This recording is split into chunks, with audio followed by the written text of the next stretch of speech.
하나님 말씀을 보겠습니다. 사도행전 10장입니다.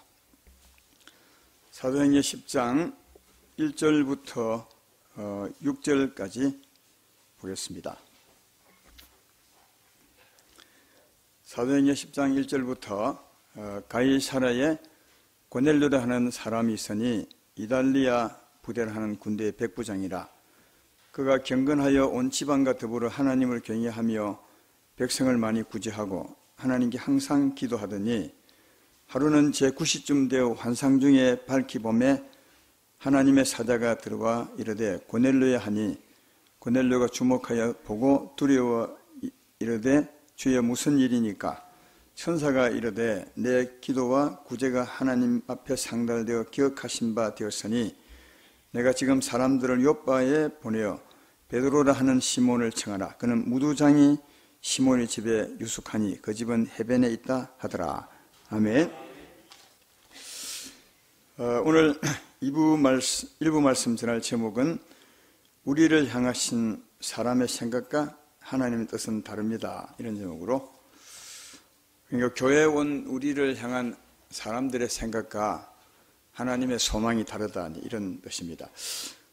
요즘 어찌하면 우리 성도님들에게 바른 복음을 쉽게 좀 설명해 주어서 바르게 이해하고 바르게 살게 할까, 그런 마음으로 기도하고, 특별히 일부 예배는 좀 쉬운 내용을, 그러나 기본적인 내용을 설교하고 있습니다. 오늘도 이 기본을 잘 알면 훨씬 신앙생활하기에 편하고, 그러면서도 옳고, 그러면서도 바르게 살고 많은 사람에게 좋은 영향을 끼칠 수 있습니다.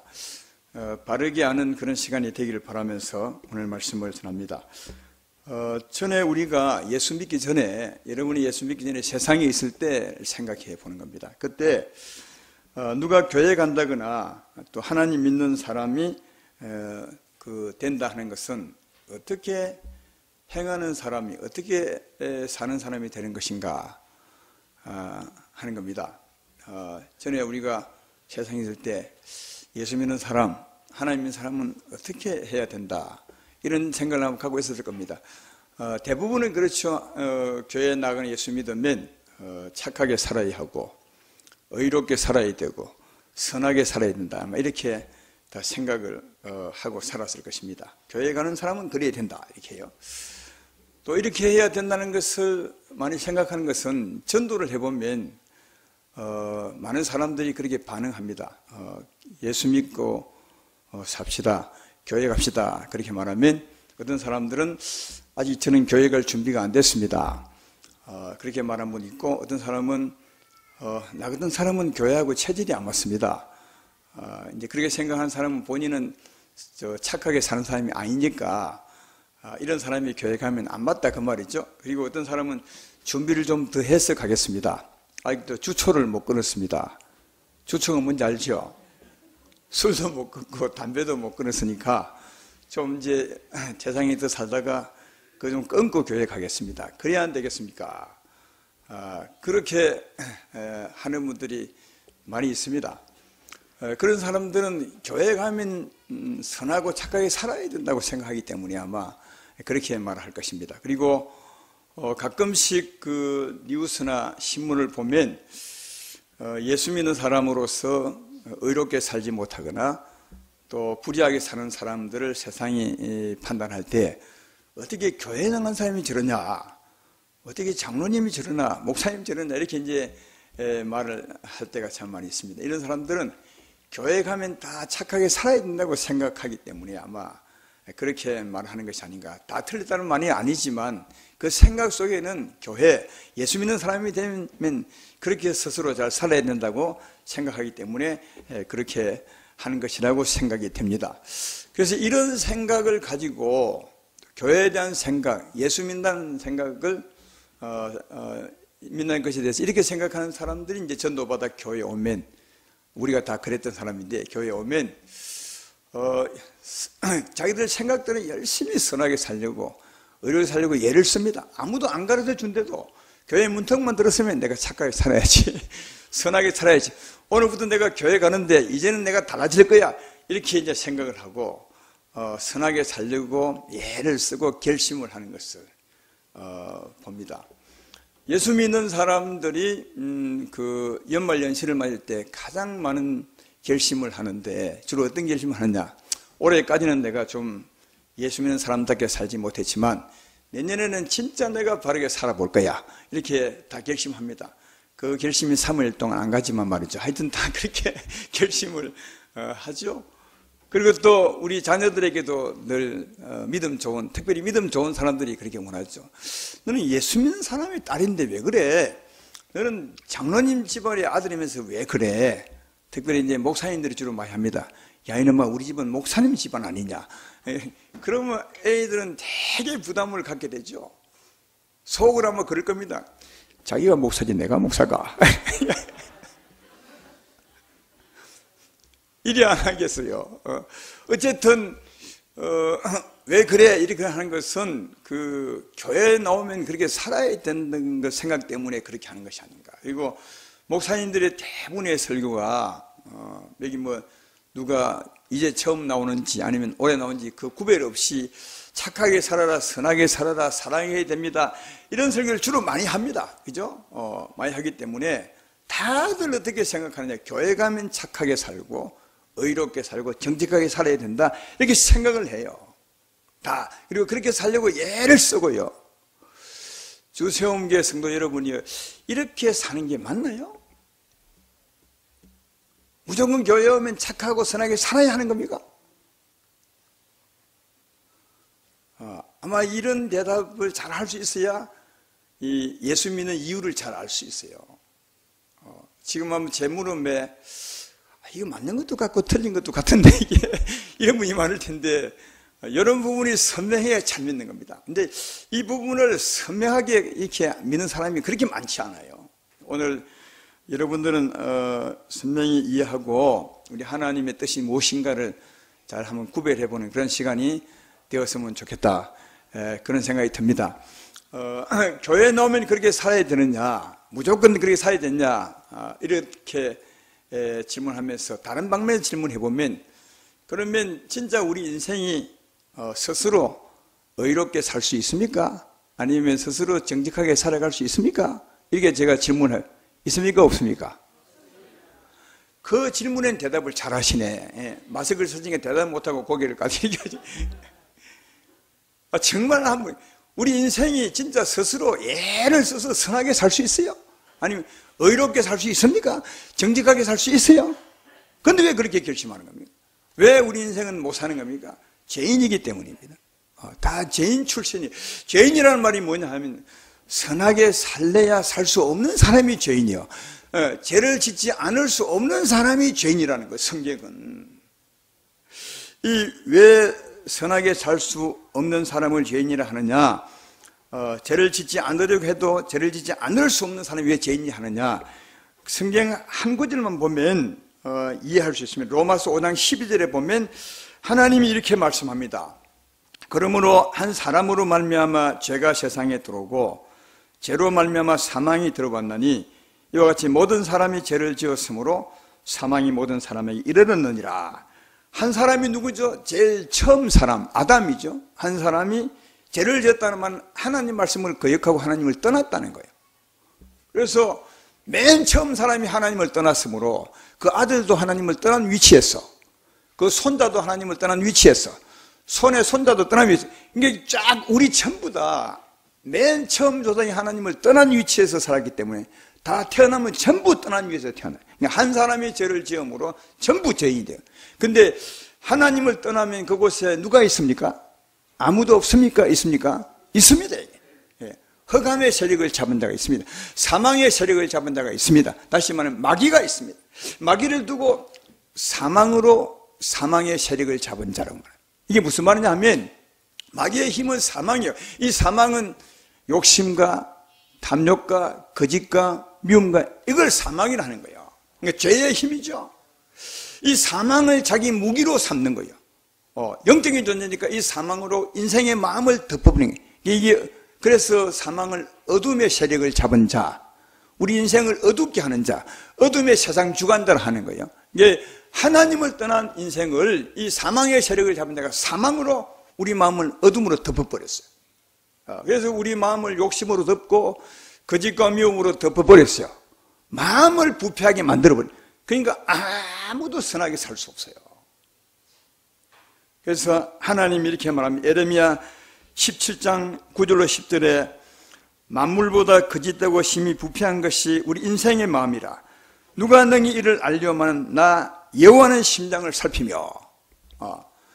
사람들은 사망에 덮여서 선하게 살 수 없다고 해도 본인은 잘 몰라요. 보니까. 그죠? 하나님은 사망에 덮여서 우리 인생의 마음이 부패했다고, 그래서 결코 선하게 살 수 없다고 하는데, 사람들은 잘 못 모르지만 하나님은 분명히 안다는 거예요. 우리 인생의 마음이 부패해버렸다. 그래서 마음이 부패했기 때문에 삶은 마음에서 나오잖아요. 그래서 아무도 선하게 살아갈 수 없다. 에레미야서 13년 23절에 이 비유 내가 자주 썼죠. 구서인이 그 피부를 표범이 그의 반점을 발현하게 할 수 있느냐? 할 수 있을진데 악에 익숙한 너희도 선을 행할 수 있으리라. 구서인이, 흑인이 자기 피부를 흰색으로 바꿀 수 있느냐? 하나님 말씀이에요. 표범이 자기 검은 반점을 희게 바꿀 수 있느냐? 이걸 다르게 말하면 우리에게 묻습니다. 네가 네 성질을 고칠 수 있느냐? 이런 묻는 거예요. 또 다르게 말하면 네가 똥을 된장으로 만들 수 있느냐? 같은 말이에요. 네가 호박을 수박으로 만들 수 있느냐? 네가 그리 할 수 있으면 네가 선하게 할 수 있다. 그러니까 이 말은 무슨 말입니까? 선하게 살 수 있다는 말입니까? 선하게 살 수 없다는 것입니까? 선하게 살 수 없다는 것을 아주 세게 강조한 거예요. 우리 인생은 절대로 선하게 살 수 없다고. 왜? 마음이 부패해버리기 때문에. 그래서 시편 53편 1절로 3절에도 하나님이 이렇게 말합니다. 어리석은 자는 그의 마음이 이르기를 하나님이 없다 하도다. 그들은 부패하며 가증한 악을 행하며 선을 행하는 자가 없도다. 하나님이 하늘에서 인생을 굽어 살피사 지각이 있는 자와 하나님을 찾는 자가 있는가 보려 하신즉 각기 물러가 함께 더러운 자가 되고 선을 행하는 자가 없으니 한 사람도 없도다. 이게 우리 인생을 너무 잘라는 하나님의 말씀이에요. 여기 제가 말한 이 말씀에서 벗어난 인생이 있으십니까? 아무도 없어요. 왜? 한 사람으로 말미암아 우리 인생이 생겨났으니까 아무도 여기서 벗어난 사람이 모두가 다 죄인이야. 마음이 부패하고. 그래서 선을 절대로 행할 수 없는, 누구도 행할 수 없는 사람입니다. 근데 이런 사람이 교회에 와서 결심을 합니다. 내 의롭게 살라고. 오늘부터 교인 되었으니까 착하게 살리라. 선하게 결심한다고 선하게 살 수 있나요? 없어요? 없어요. 근데 있는 것처럼 다 그렇게 요구해. 그렇게. 너는 왜 목사 아들 돼서 그렇게 못 사냐? 이 맞는 말이에요? 너는 어떻게 예수 믿는 사람의 집안이 아들인데 왜 그렇게 못 사냐? 이게 맞는 말이 아니에요. 이게 가만보면 진짜 엉터리 말이에요. 우리 인생은 절대로 선하게 어렵게 살 수 없어요. 정직하게 살아갈 수 없어요. 그런데 다 이렇게 살려고 결심합니다. 마치 교회 오면 그렇게 살아야 되는 것처럼 세상도 원하고 교인들도 원하고 다 이렇게 합니다. 그러나 그렇게 살 수 없어요. 분명히 말하죠. 근데요, 사람들은 그렇게 원하고 사람들은 그렇게 결심하고 심지어는 우리 기독교인조차도 그렇게 요구하지만 하나님은 절대로 그렇게 요구 안 해요. 하나님은 처음 오신 성도에게, 이제 예수 오는 사람에게 절대로 그렇게 말하죠. 하나님이 예수 믿으러 오는 사람에게 맨 먼저 하는 말이 뭐겠어요? 하나님이 세상에 살다가 이제 하나님의 교회로 예수 믿으러 제일 먼저 나오는 사람에게 하나님이 맨 처음 하는 말이 뭐겠어요? 너는 회개하라. 너는 회개하라. 그런 말이 성경에 어디 있습니까? 라고 말하죠. 예수님은 하나님이 사람 되어 오신 분입니다. 믿으면 아멘 합시다. 예수님이 맨 처음 오셔서 맨 처음 한마디가 뭔지 아십니까? 그러니까 30살 공생애를 마치고 이제는 맨 처음 복음을 시작할 때 제일 첫 마디가 뭔지 아십니까? 성경에 있습니다. 마태복음 4장 17절에 이때부터 예수께서 비로소 전파하여 이르되 회개하라 천국이 가까우니. 이때부터 그냥 예수님이 처음 사역을 시작할 때부터, 이때부터 예수님이 공적 생애를 처음 출발할 때부터 맨 처음 한 말, 회개하라. 천국에 가까워하는 거예요. 예수님이 처음 온 사람에게 너 선하게 살아 하지 않으셨어요. 왜? 선하게 살 수 없으니까. 죄인이니까. 그래서 예수님은 우리에게 선하게 살라고 요구한 것이 아니라 회개하라. 이 말은 네가 죄인임을 깨달아 알라. 이 말씀 주님이 하신 것이죠. 이 예수님의 가르침을 받았던 예수님의 제자들, 3년 동안 예수님과 함께 다니고 예수님께 배웠던 이 제자들이 예수님 가시고 난 후에, 성령을 받고 난 후에 맨 처음 전한 말이 또 뭔지 아십니까? 사도행전 2장에 그들은 오순절 다락방에서 성령을 받고 난 후에 맨 처음 설교하죠. 예수님 가시고 난 후에 맨 처음 설교하는 그 설교에 보면 사도행전 2장 37절로 38절에 이렇게 말합니다. 그들이 이 말을 듣고 마음에 찔려 베드로와 다른 사도들에게 물어 이르되 형제들아 우리가 의할꼬. 그 다음 그 베드로가 말합니다. 베드로가 이르되 너희가 각각 회개하여 각각 예수 그리스도 이름으로 세례를 받고 제사함을 받아. 그러면 성령을 선물로 받으리라. 맨 처음 한마디 회개하라 했어. 그러면 네가 구원을 받을 것이라. 성령을 받을 것이라. 이 제자들이 사도행전 3장에 보면 또 복음 전하는데 40년 동안 안전병이 됐던 사람 일으키고 난 후에 많은 사람이 모였어요. 야, 이 어떻게 이런 일이 있느냐? 이 사람들이 신이 아니냐 했을 때 우리는 신이 아니라 예수 믿는 사람이라 하면서 그들이 그들에게 맨 처음 전한 말씀이 뭐냐?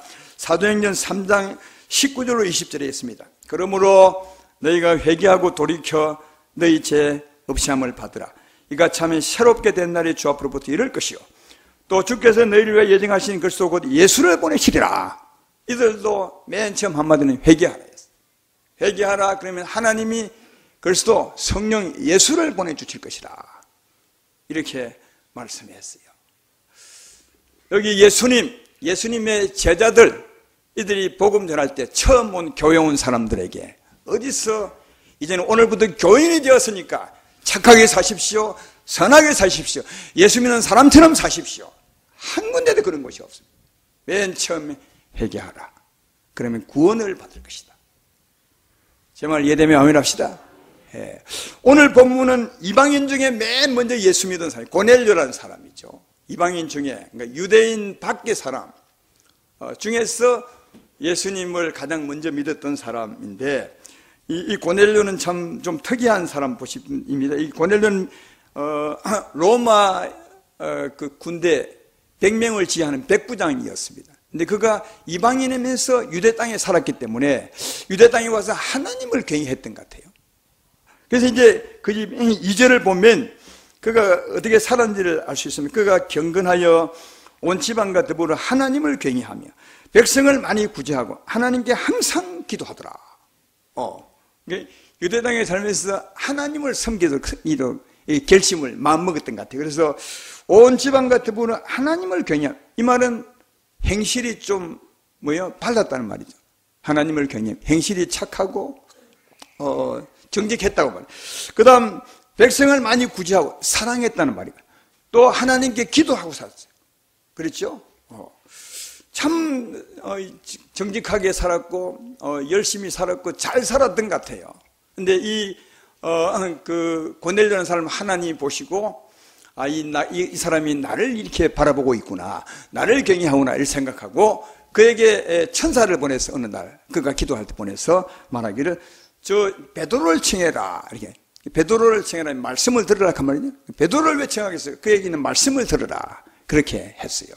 그래서 이제 베드로가 이 고넬료의 청함을 받고 하나님의 보내심을 따라 이 고넬료 집에 와서 말씀을 전하는데, 그 전하는 말씀이 사도행전 10장 37절 오늘 본문 뒤에 있습니다. 제가 다 시간 관계상 안 읽겠습니다. 그 말씀을 전하는데 그 말씀이 이런 겁니다. 너희가 알다시피 얼마 전에 예수님이 사셨지 않느냐.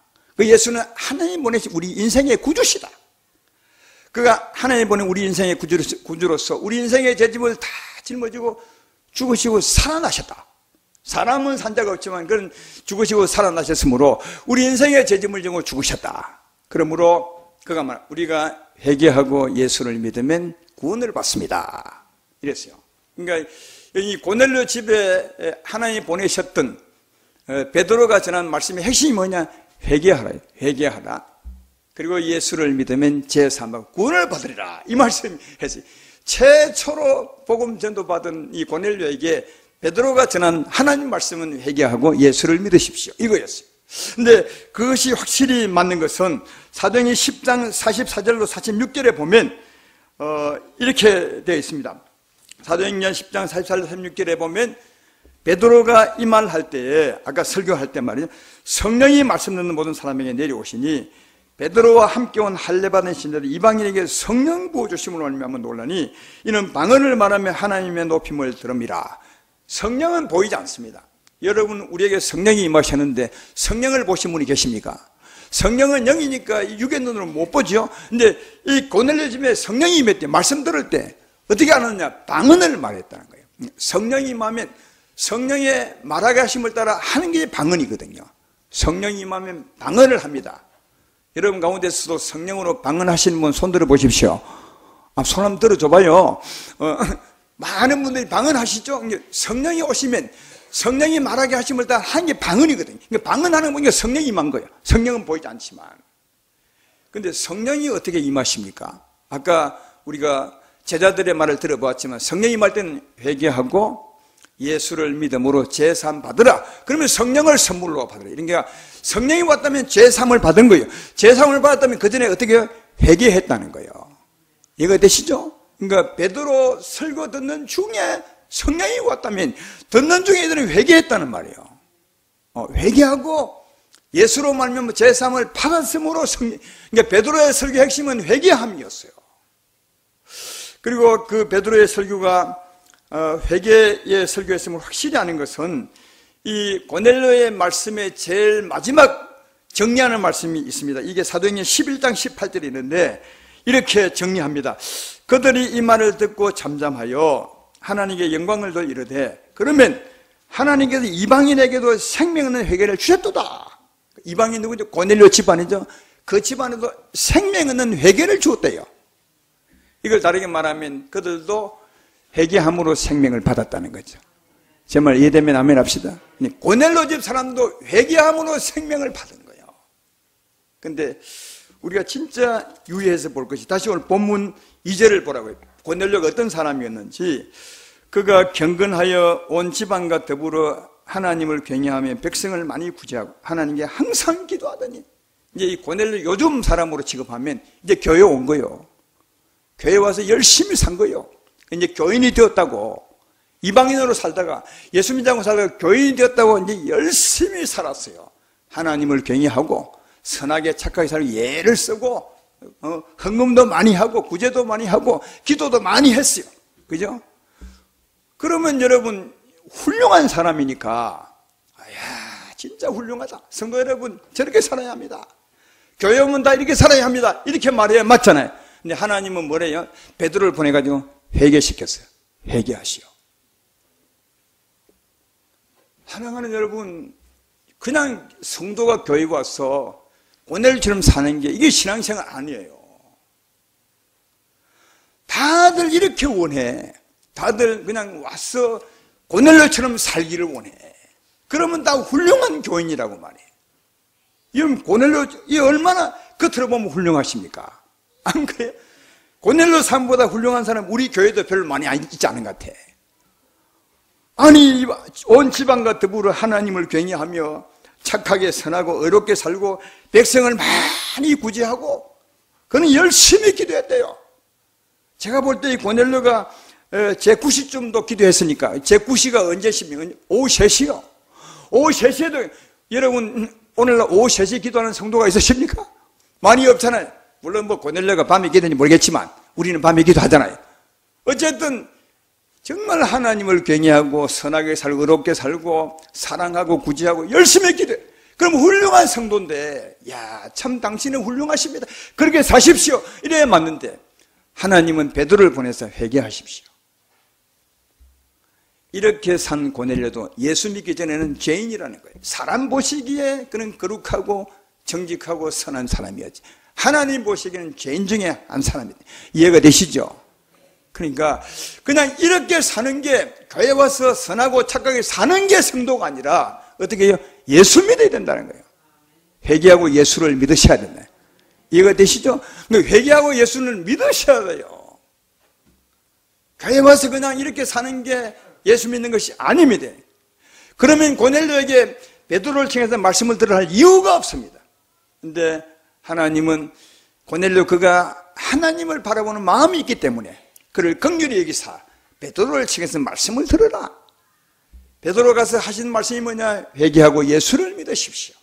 그래야 구원을 받습니다. 당신이 사는 이 삶이 구원의 삶이 아니라 예수를 믿어야 새로운 사람이 되는 것입니다. 이렇게 말씀했으니까 그냥 교회 오면 세상이 알고 있고 우리가 원하듯이 착하고 선하고 의롭게 사는 것이 아니라 회개하고 예수 믿어 구원을 받고 사는 것임을 알 수 있습니다. 이런 사실을 알고 사시기를 주의 이름으로 축원합니다. 그런데 오늘 예수의 말씀과 처음 오신 사람에게 하신 말씀과 제자들의 말씀과 또 베드로가 고넬료 집에 가서 한 말씀과 이 보면 이 공통점이 있는데 뭐냐? 구원에 대한 공통점입니다. 예수님은 회개하라 그러면 뭐요 온다고요? 천국이 가까이 오리라 이렇게 말했고, 예수님의 제자들은 사도행전 2장에 보면 회개하고 예수를 믿고 제3을 받으시고 성령을 선물로 받으리라. 사도행전 3장에 보면 회개하고 제3을 받으면 하나님이 예수를 보내시리라. 또 고넬료에게는 회개하십시오. 고넬료 씨 회개하십시오. 그러면 생명을 선물로 받을 것입니다. 그렇죠?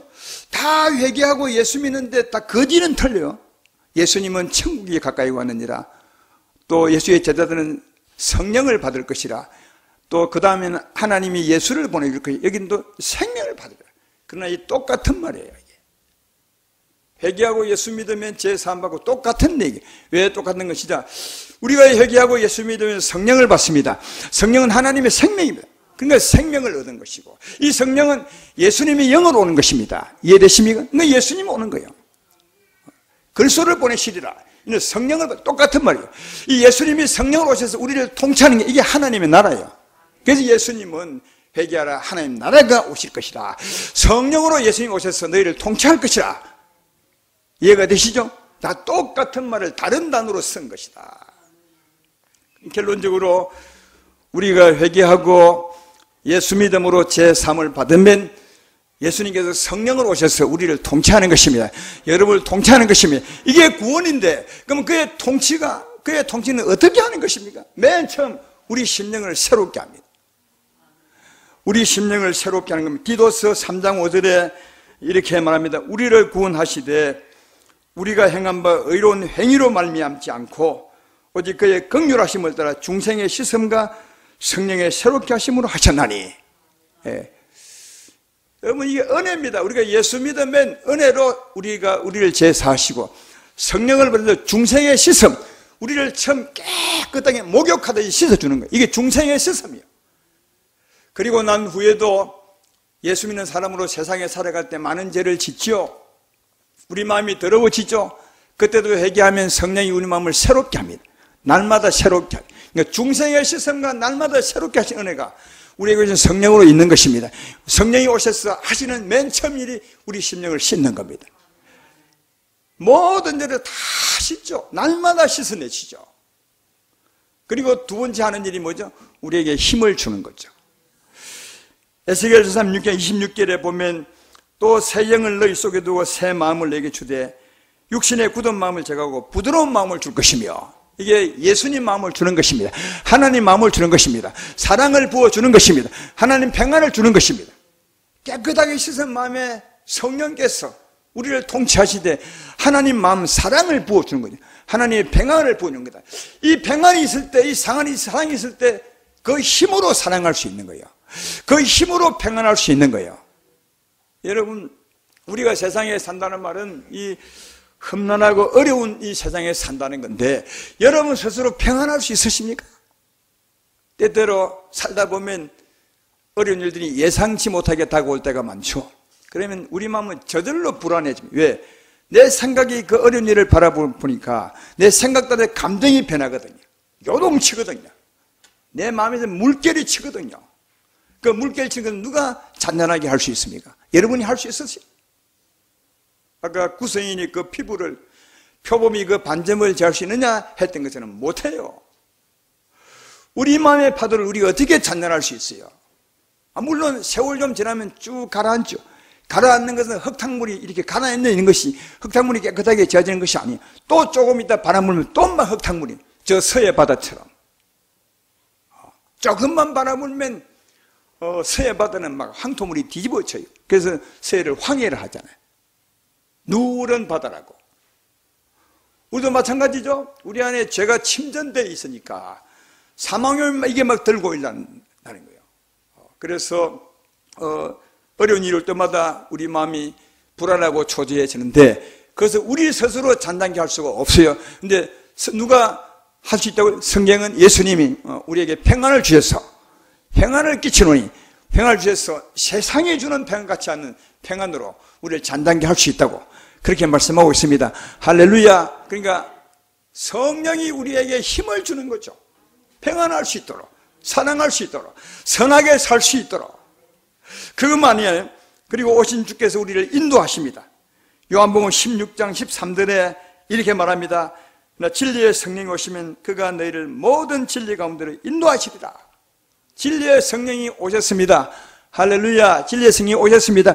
그가 우리에게 힘을 줄 뿐 아니라 인도하는 거예요. 거룩하게 살도록. 한번 성령이 충만한 가운데 거짓말을 한번 해보십시오. 그럼 우리 마음이 굉장히 괴롭습니다. 그리 하지 말라고. 우리 성령이 안에서 탄식합니다. 아주 강하게 막습니다. 이 느낌이 없다면 여러분은 성령이 없는 사람 중에 하나일 겁니다. 그러나 성령이 있으면 주님이 통치합니다. 그렇게 살지 말라고, 거짓말을 하지 말라고, 속이지 말라고. 그래서 우리는 하고도 즉시 회개하고 돌이키지 않습니까? 이게 성령의 인도하심이죠. 여러분 보십시오. 성령이 오시면, 우리가 예수 믿고 제사함 받으면 성령이 오셔서 우리를 통치하시는데, 천국이 우리에게 오시는데, 그가 오셔서 우리 심령을 새롭게 합니다. 모든 죄를 날마다 씻습니다. 우리 심령을 새롭게 하십니다. 우리에게 거룩한 힘을 주십니다. 그리고 거룩하게 살게 합니다. 다시 말해, 성령이 선하게 살게 합니다. 성령이 의롭게 살게 합니다. 성령이 정직하게 살게 하십니다. 이게 구원입니다. 이게 구원. 이게 구원이요. 그러니까 우리 인생은 누구나 다 회개하고 예수 믿고 성령을 받으셔야 선하게 살 수 있어요. 이해가 되시죠? 다시 한 번 더 말씀하겠냐. 우리 인생은, 죄인으로 태어난 우리 인생은 누구나 다, 어느 누구나 다 회개하고, 맨 처음 회개하고, 죄 사함받고, 성령을 영접하다, 성령의 통치를 받고 살아야 선하게 살 수 있습니다. 제 말 이해되시면 다시 한번 크게 아멘 합시다. 그래서 구원받으러 하는 거예요. 사람들은 교회만 오면 착하게 사십시오. 선하게 사십시오. 맞아요. 교회 오면 그렇게 살아야 되는 것처럼 말하지만 하나님은 그렇게 말한 적이 없어요. 하나님은 처음 교회 하시면 회개하십시오. 고넬료 같은 사람도 회개하십시오. 회개하고 제사함받고 성령의 통치를 받아야 당신이 새로운 사람이 되고 새 힘을 얻고, 그리고 성령의 은혜로 거룩하게 살아갈 수 있습니다. 선하게 살아갈 수 있습니다. 그러므로 하나님은 우리에게 회개하라고, 예수님을 믿으시라고 그렇게 말합니다. 이 땅에 종교가 얼마나 많은지 모르죠. 우리나라도 계룡산에 가면 종교가 몇 배까지 된답니다. 계룡산 그 자그마한 산에 올라가 있는 종교수가, 일본에는 종교수가 8,000가지가 뭐였대. 제가 볼 때 그보다 더 많을 것 같아요. 종교가 수없이 많아요. 우리나라도 기독교의 종교가 정말로 많잖아요. 근데 그 종교들이 다 하나같이 원하는 게 뭔지 아십니까? 선하게 살아라는 거예요. 선하게 살아. 자비를 베풀어라. 성령에만 있는 것이 아니야. 그들도 다 경전을 만든다면 그 경전 속에 다 그 말이 사랑하고 선하게 살아, 착하게 살고 자비를 베푸십시오. 그들이 왜 날마다 돌을 닦고 선을 이게 수양을 하는지 아십니까? 선하게 살려고 결심하는 겁니다. 다. 그리하면 선하게 살 수 있는 것처럼 기독교 중에서도 수많은 사람이 그렇게 살아가는 것이 예수님 잘 믿는 것처럼 사는 사람이 많습니다. 삶도 다 그렇게 원합니다. 모든 교육이 다 그렇게 원합니다. 여러분 여기 다 교육을 다 받아보셨잖아요. 초등학교 때부터 지금까지.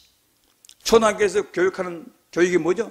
도덕 시간에 도덕 교육 많이 받으셨는데 그게 뭐라고 말씀하세요? 착하게 살아야 됩니다. 선하게 살아야 합니다. 어릴 때부터 계속 교육받고 왔는데 우리나라 최고로 훌륭한 사람들 국회의원들 아니겠어요? 선하게 삽니까?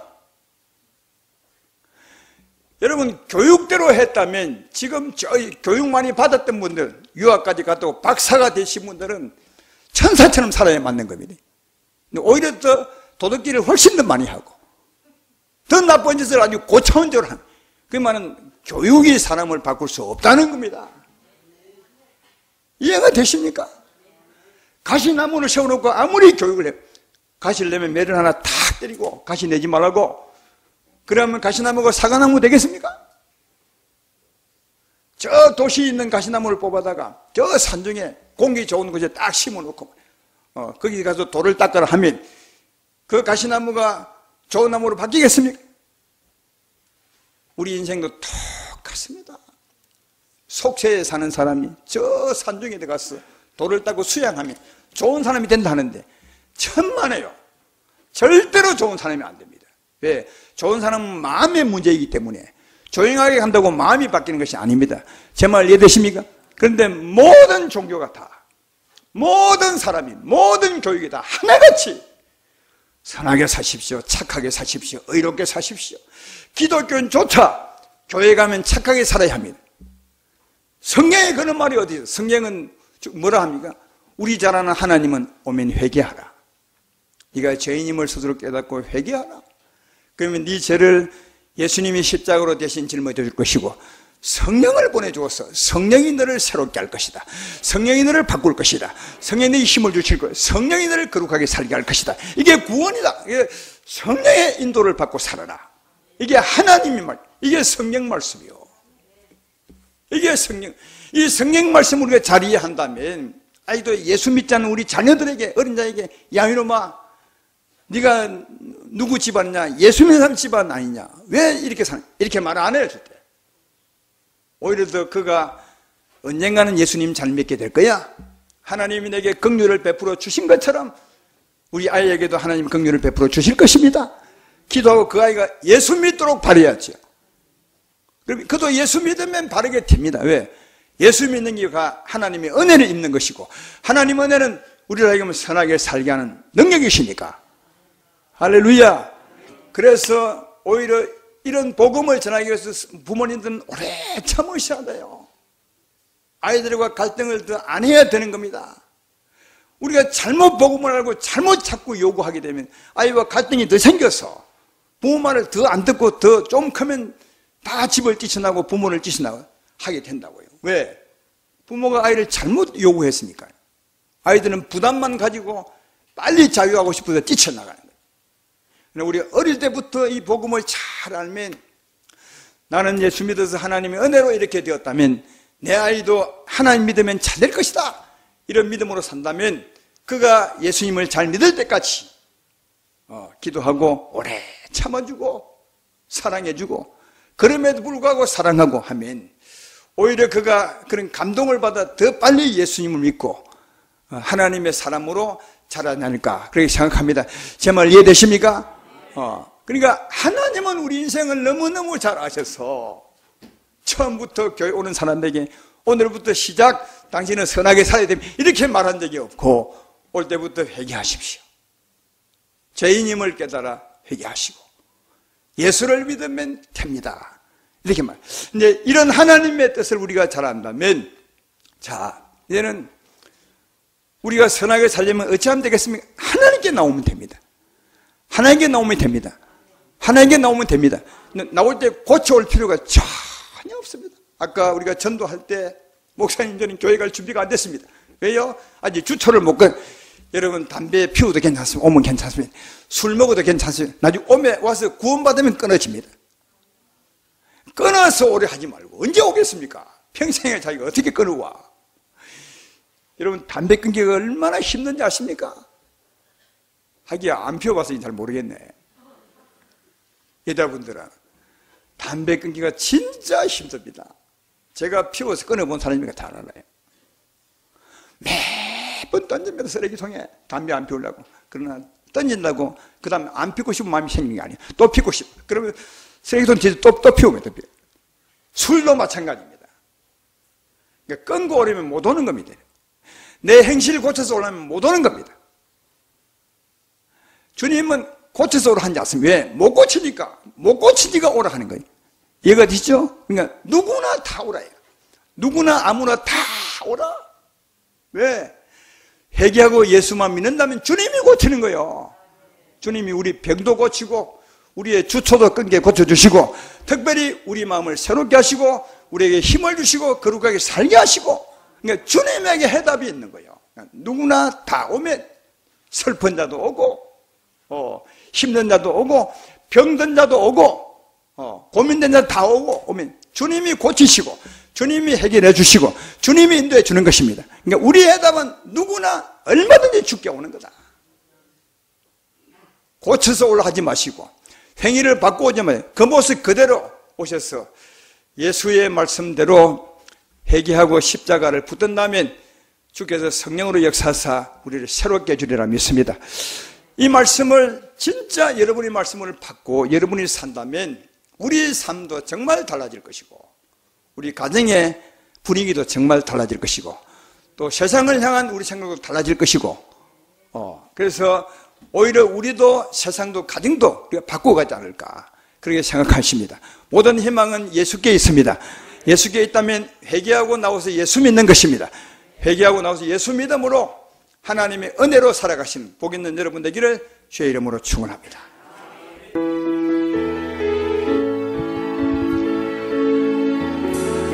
슬픈 마음 있는 자 뭔가 영혼 병든 자 누구든지 부르시오 예수 이름 부르시오 그 이름을 믿는 자 그 이름을 부르는 자 그가 어떤 사람이든 구원하리니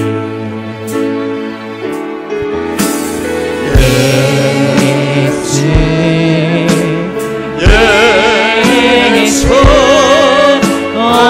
능력의 그 이름 예수 나 외쳐부르네 예수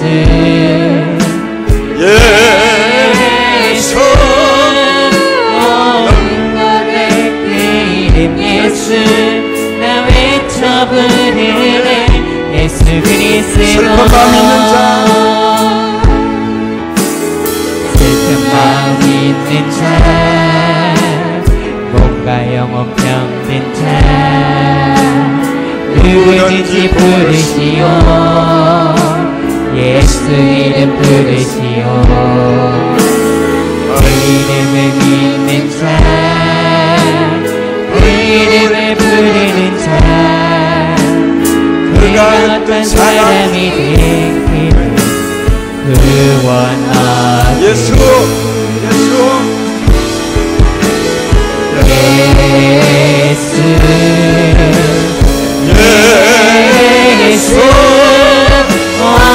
능력의 그 이름 예수 나 외쳐부르네 예수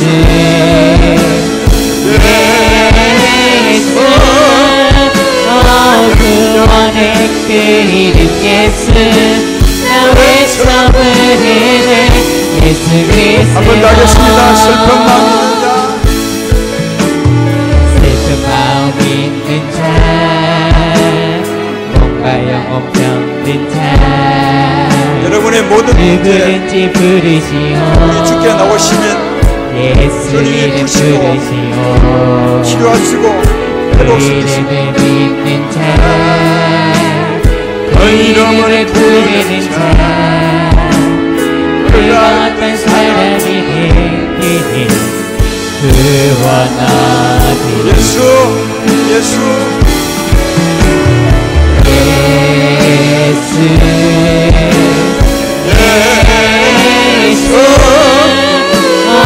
능력의 그 이름 예수 나 외쳐부르네